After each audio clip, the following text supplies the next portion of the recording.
Well, who do we have here? A little girl. Just stay where you are, okay? Hey, stop!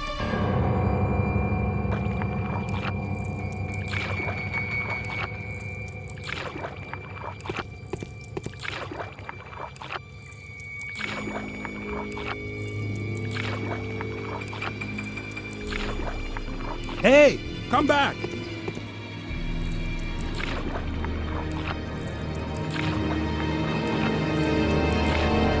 Give up! You can't get away! Especially not against the current. Hey! Come back!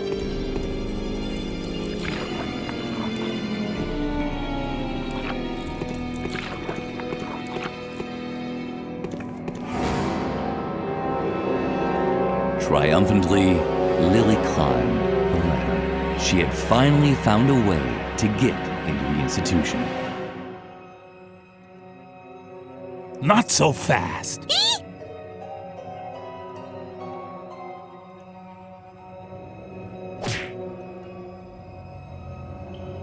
Although she was briefly distracted by a floating energy smartie, Lily was able to reach the ledge. Not a moment too soon as the ladder crashed down behind her, dragging the Phantom into the pit with it. No!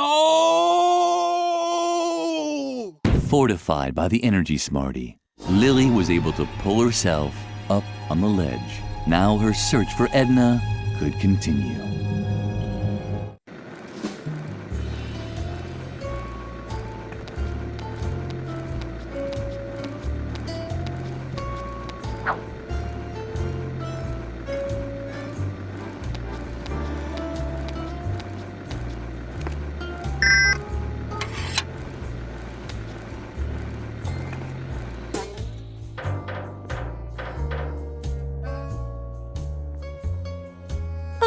Hey, that's my fireplace. You shouldn't be here unless you want to bring presents or sweep the chimney. Not that the soot is bothering me. That was the old Mr. Frog. The new Mr. Frog is enjoying the dirt. Ah, dirt.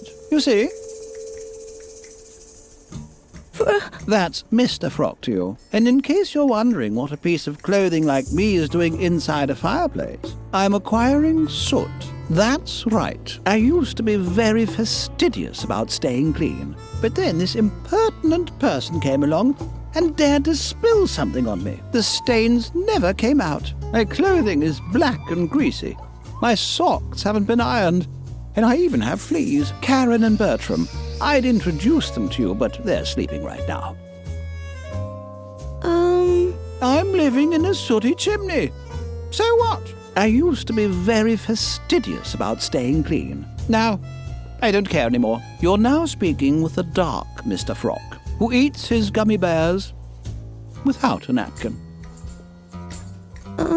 Yes, I know that it's dirty here. So what? I love the cobwebs, the dust, and that rotting substance in the corner. I just finished combing it. I wouldn't dust here even if you put a feather duster right in my hand. You don't have a feather duster, do you? Stop. I don't want to know. You don't need to mumble like that. Ever since Dr. Marcel's accident, we can make as much noise here as we want. He's no longer interested in what's going on inside the asylum. All of his attention is focused on finding Edna. Somehow you remind me of a patient we used to have here. She was a little taller than you, and I think I remember 2 red horns and a tail.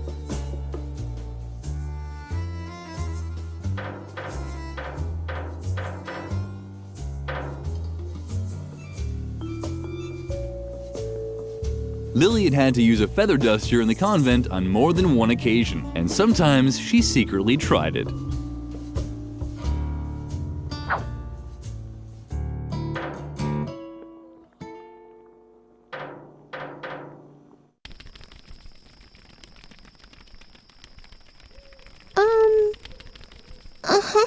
It was hopeless. The man in the bee costume couldn't hear Lily from there.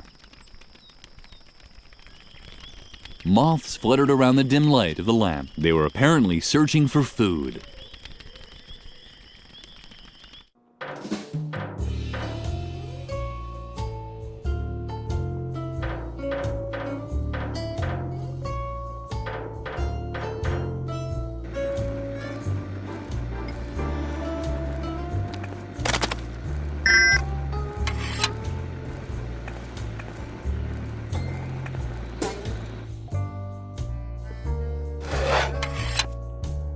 Lily had inadvertently broken off the leg of the chair. It was as pointy as a knife. Hopefully the funny little rabbit hadn't seen anything.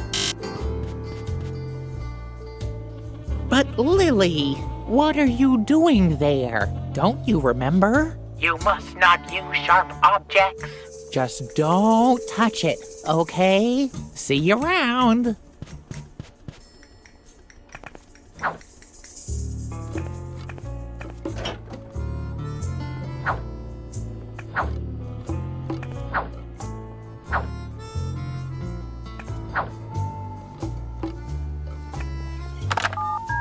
Welcome to Spermie's Pizza Slices.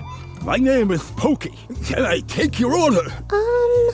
One on the asylum, is that right? I assume that we just shove it under the gate as usual. What toppings? Hello? Hello? Can I take your order? One with nothing coming up. Consider it done. It'll be about 30 to 45 minutes. Have a nice day.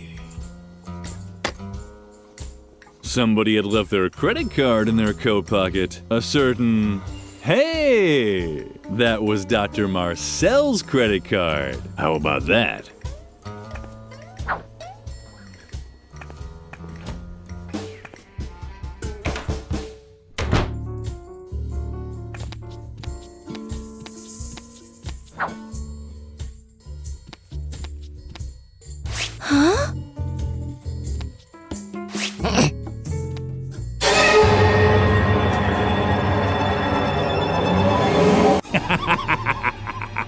Surprised to see me again? Yes, keep kicking. You won't escape me again. And now hold still until I've decided what to do with you. Lily considered this option, but instead did the following.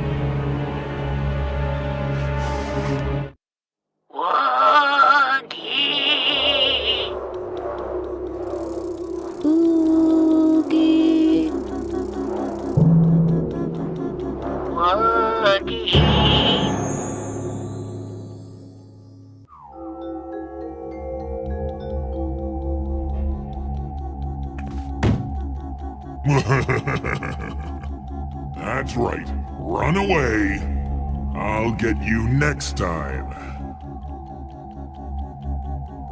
Lily didn't want to appear greedy. One feather would be enough, just like at Christmas dinner at the convent.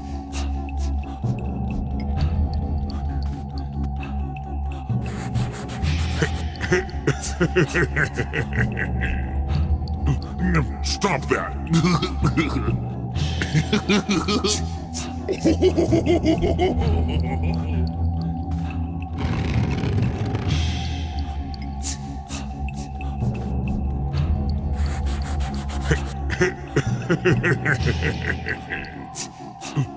Stop that.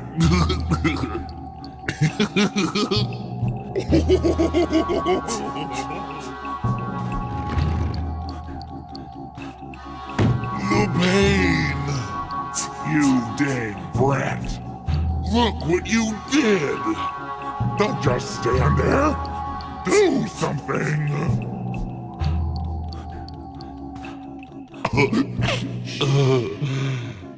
Thanks. That was close. Uh-oh. This demon had also made a mistake. It seemed that in certain situations, it really was necessary to handle sharp objects. Lily returned victoriously to reality.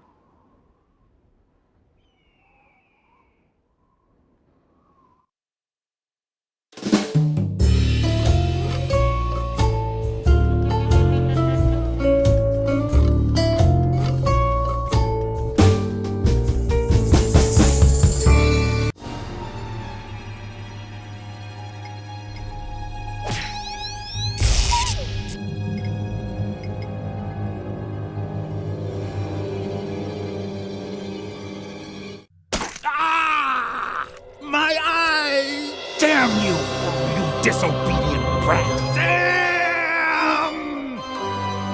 Lily fought for air. The Phantom's grip was tight around her throat. Disobedient, it had said.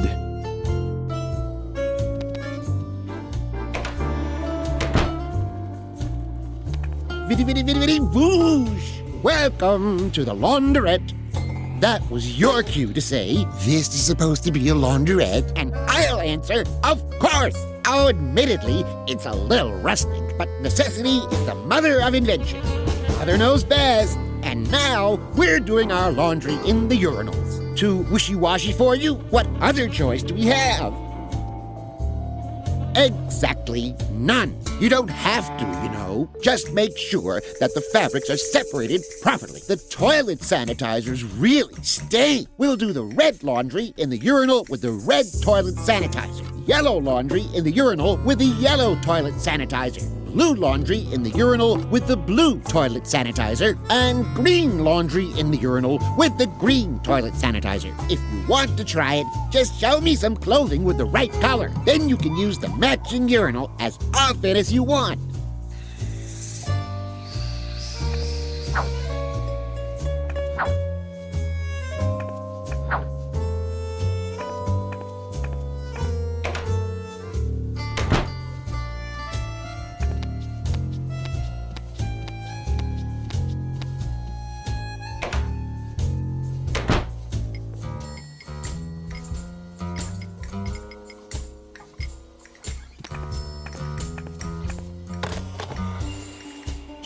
Dr. Marcel would surely be pleased. With the help of his credit card, Lily made some confetti.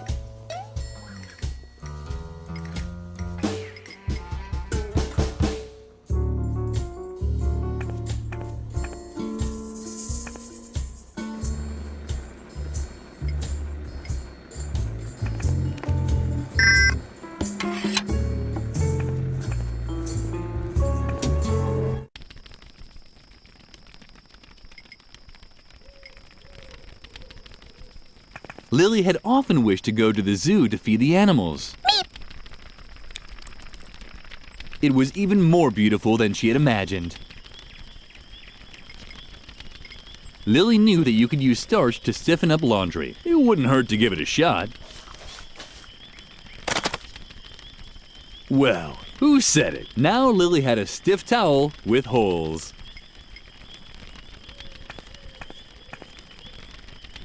Hello, stranger. Before you say anything, please take a deep breath. And is that what freedom smells like? Or is it just regular air consisting of oxygen, carbon dioxide, nitrogen, soot from the asylum's new chimney, and a touch of diesel oil from the garage? I don't want to seem melodramatic, but I'm somewhat skeptical about this so-called freedom. Ever since Dr. Marcel started neglecting his duties as head of this asylum, it's us, the patients, that carry the burden of creating our own boundaries. And before I'm able to measure up to this freedom, I do have to ask myself a few things. Maybe there are such things as good boundaries. And even in an ideal case, can I really decide where my own freedom starts and stops? It so happens that no one is preventing me from leaving the asylum. Does that mean I'm free? Can I just fly away, spread my wings, and leap from the asylum roof? The urge is there. Just like any bee, I long to buzz across fields of flowers collecting honey. But I'm still fighting it. Something about this freedom stinks.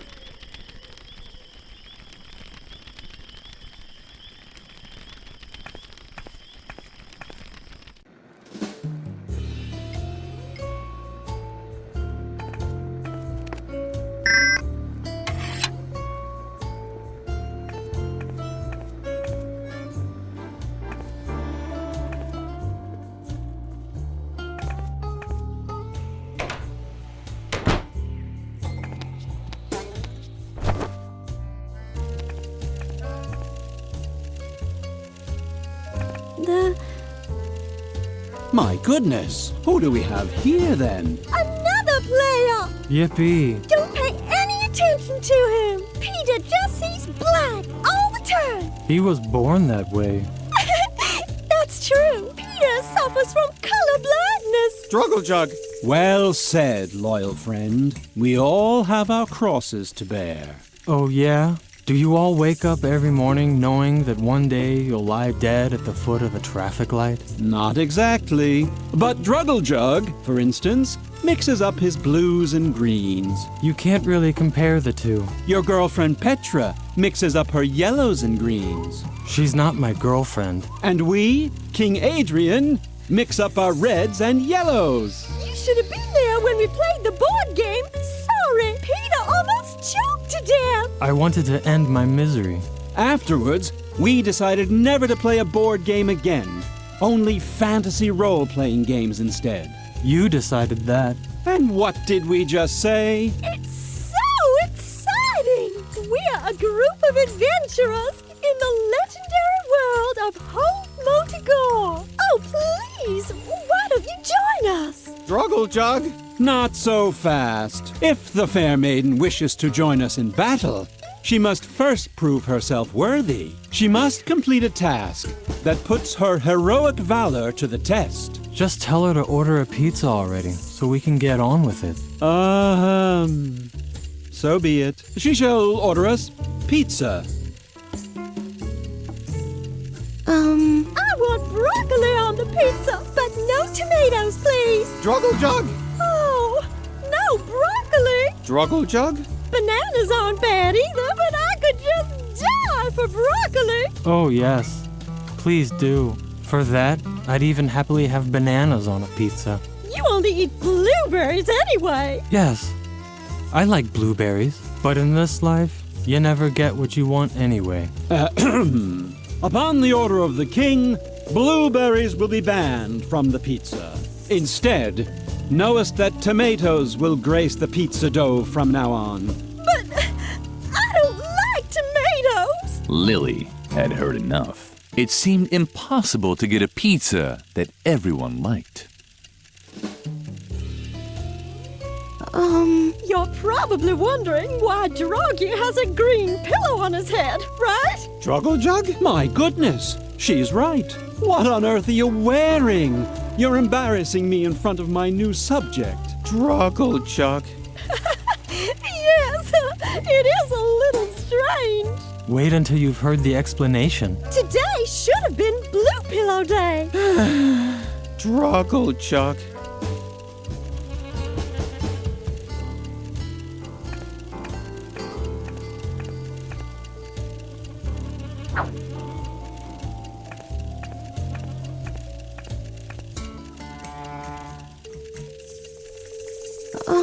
Druggle Jug. Don't, Droggy. You have to forgive him. He's colorblind, as we all are. Peter mixes up his reds and his greens. Adrian mixes up his reds and his yellows. Droggy mixes up his greens and his blues. And I mix up my yellows and my greens. Funny, isn't it? You... Druggle Jug. Yeah, you heard him. Bringest thou the pizza first? Then thou may join us in play. It's really easy. All you need are dice, pencils, paper. And don't forget to bring a tendency for humiliating yourself. Druggle Jug.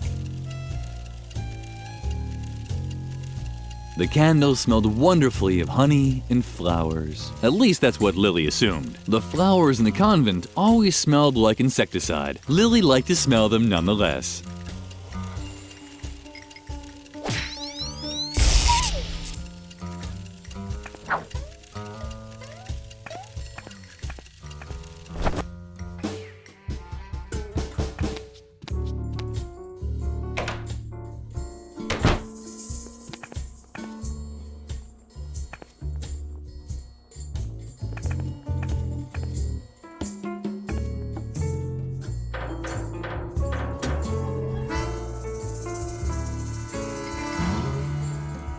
What do you have there? A feather duster? Not that I would want to have a feather duster. Oh, no. No matter how pretty they look. Which doesn't mean that I can't hold it for a second. Just one little second. That would be completely harmless. Don't you think? Give it to me now.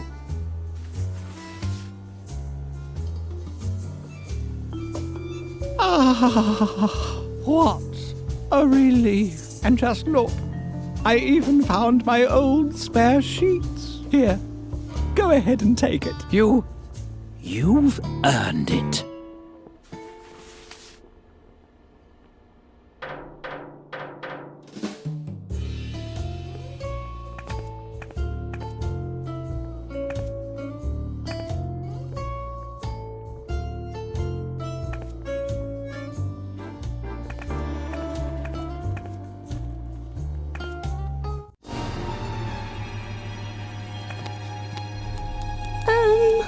Yikes!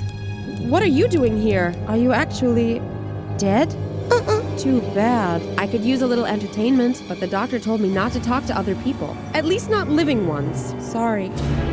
But I'm going to have to ask you to leave.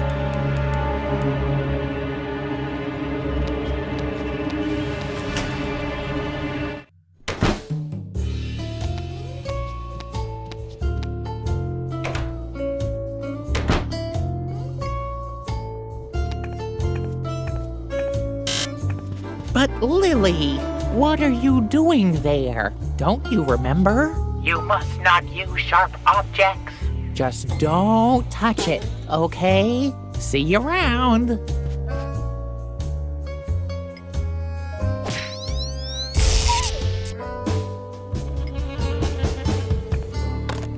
Oh dear, Lily really had managed to ruin the sheet. But perhaps a sheet with 2 eye holes could be good for something.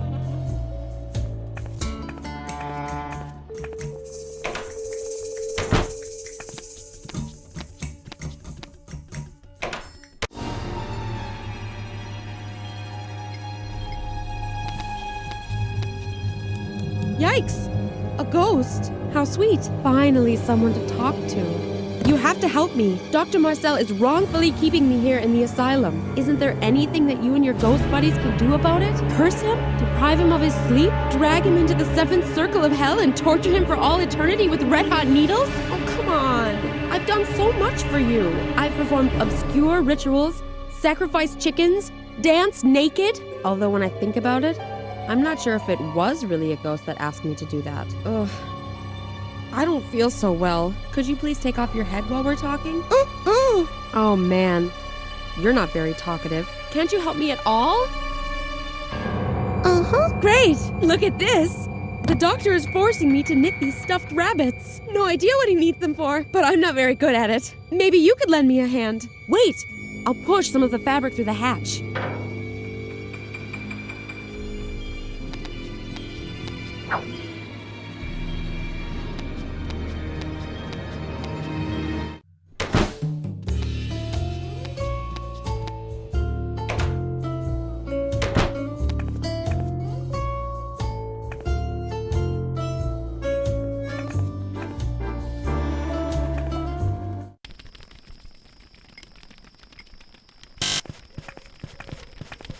Hello, Lily. Something about this freedom stinks.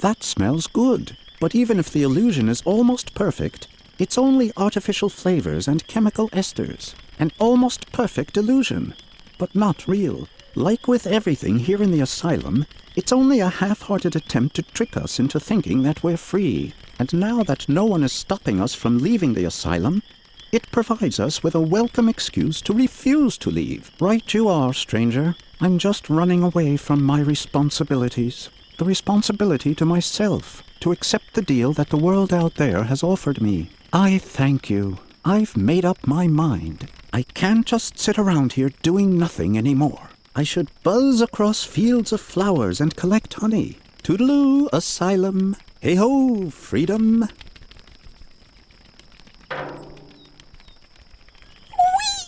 Lily was glad that she had helped the bee man. Soon he would be in a better place.